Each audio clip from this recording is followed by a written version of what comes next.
As we all know, there are many different types of relays used in protective schemes. However, most relays follow the same logic pattern. That is, input, measurement, determination, and output. The input will represent current or voltage or frequency or perhaps other values which exist in the protected circuit at any instant in time. The relay measures these values and then determines if the circuit operating conditions are within normal parameters. Under normal operating conditions, output is zero. That is, a set of open or closed contacts at rest. However, with an intolerable fault level, then the relay output will impose an operating signal on a control circuit, usually in terms of DC volts. This tripping signal is then fed to one or more circuit breakers to cause them to open so as to isolate the faulty circuit. What is the purpose of the circuit breaker? Well, obviously, the relay itself is a small, low-voltage control device, whereas the circuit breaker is an integral part of the high-voltage, high-current power system. In fact, for the protective relay to have any impact at all on the power system, it must be coupled to a switching device. The exception to this is where relays are used to give alarm only.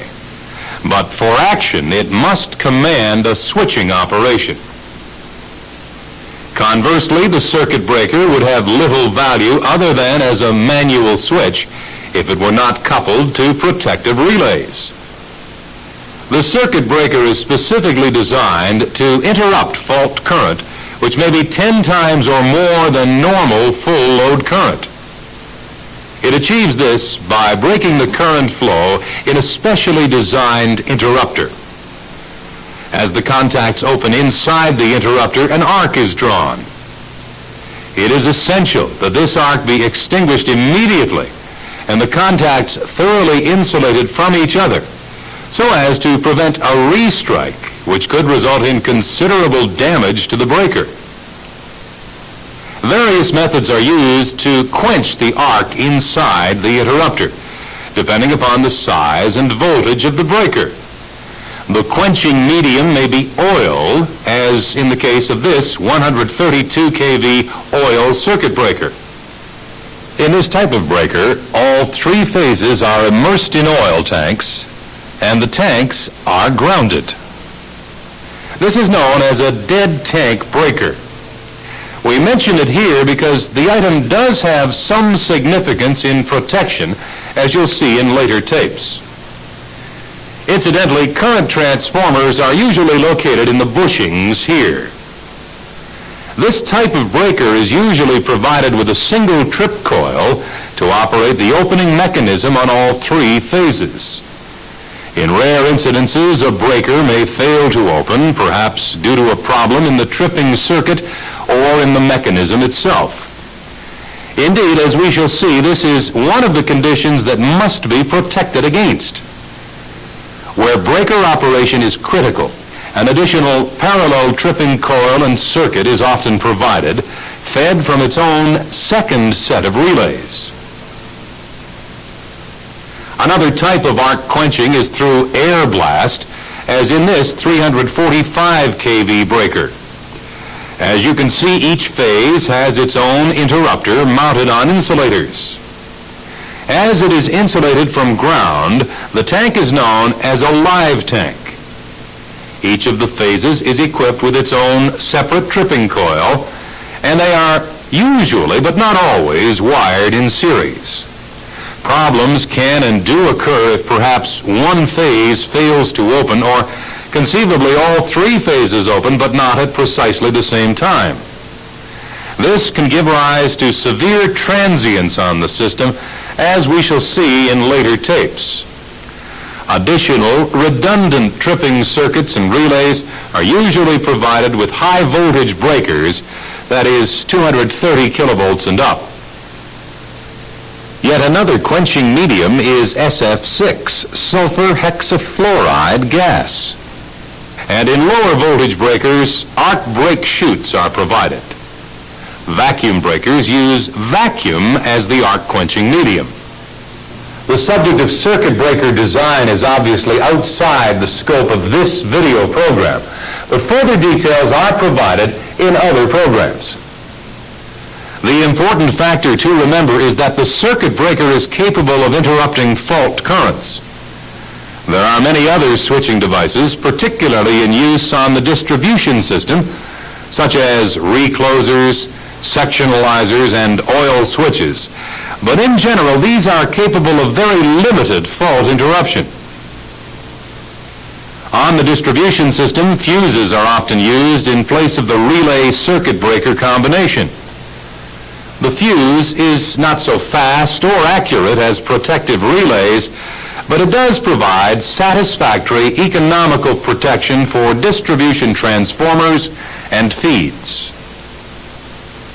Another type of protection frequently encountered at utilization voltage of, say, 480 volts is the direct acting contactor.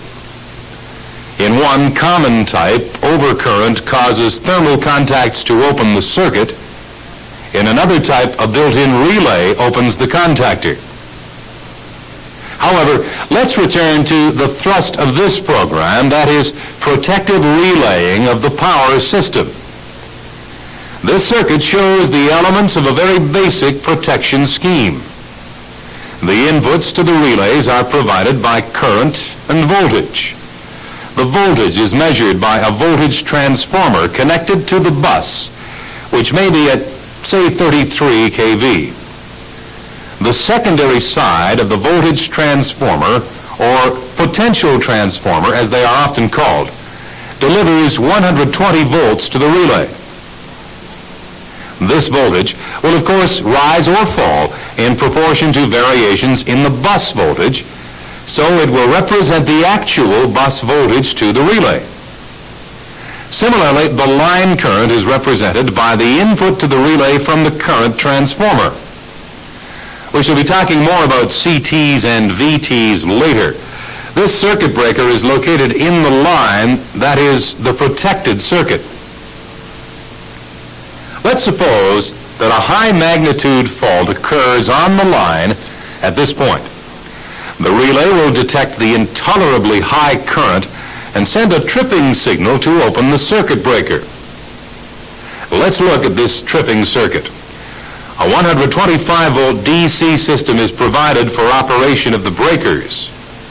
The circuit breaker closing and tripping coils are energized by 125-volt DC from the station battery, as this provides a continuous and reliable power supply. When the circuit breaker is closed, the elementary tripping circuit will look like this. These auxiliary contacts are closed because the breaker is closed, but the tripping coil will not be energized until either 1, the protective relay contacts close, or 2, the manual switching contacts are operated. In practice, there may be other parallel contacts which can open the breaker. Remember, the circuit breaker tripping coil and its auxiliary contacts are normally located at the circuit breaker inside the cabinet. This is probably in the switch yard, some distance away from the relay panel. However, relay operating contacts are located inside the relay. The manual switching contacts are normally located on the control panel. Now, when the relay operates due to sensing intolerable conditions, the relay contacts will close, and this now energizes the breaker tripping coil. This in turn causes the breaker to open and also causes the auxiliary contact to open, so breaking the DC tripping circuit. But it is possible that the relay contacts may bounce open first as the fault is removed by opening the breaker. These delicate contacts inside the relay are not made to interrupt this relatively high current flow through the tripping circuit. So in order to protect the contact surfaces, a seal-in arrangement is usually wired into the relay. It functions like this. When the tripping circuit is energized, the seal-in contactor switch is also energized by the passage of current. This in turn closes the seal-in contacts here, and they will remain closed as long as the circuit remains energized. Now, if the relay contacts open first, they will not interrupt the tripping current, as the closed seal-in contacts provide an alternative path. Only when the breaker auxiliary contact opens will the circuit be de-energized and the seal-in contact also opened. When working with protective relays, it is always essential to keep these two circuits separate in the mind. First, the relay itself functions according to the inputs being fed into the relay. Secondly, when the relay does operate, it closes its operating contacts, thus completing an external circuit, that is, the DC tripping circuit of the main breaker. Relays are often tested in place so that the total circuitry can be checked as well. Alternatively, they can be removed from the casing and placed on the test bench for test and calibration. When you remove a relay from its case on the panel, you can see the base contacts. These are providing input from the VTs and CTs or other sources to the relay sensing circuit, and also are providing a continuity of the breaker trip circuit. When the relay is removed, it is always necessary to open the circuits of the incoming VT and to disconnect DC to the relay. Conversely, the CT connections must be shorted. I'm sure you already know why this is so. If the secondary of a CT is open-circuited, when current is flowing in the primary, a very high voltage would arise across the secondary terminals. Of course, the circuit that we have been studying is extremely simple, and we have not specified any particular type of relay. You know that this is going to get far more complicated as we go along. For example, considering the three phases of the same circuit, we now have to include 3 relays, 1 per phase, plus a ground relay, all with their separate CTs and sometimes VTs as well. But before we go on, let's take a short break. Please switch off the tape now and thoroughly review this material in your workbook.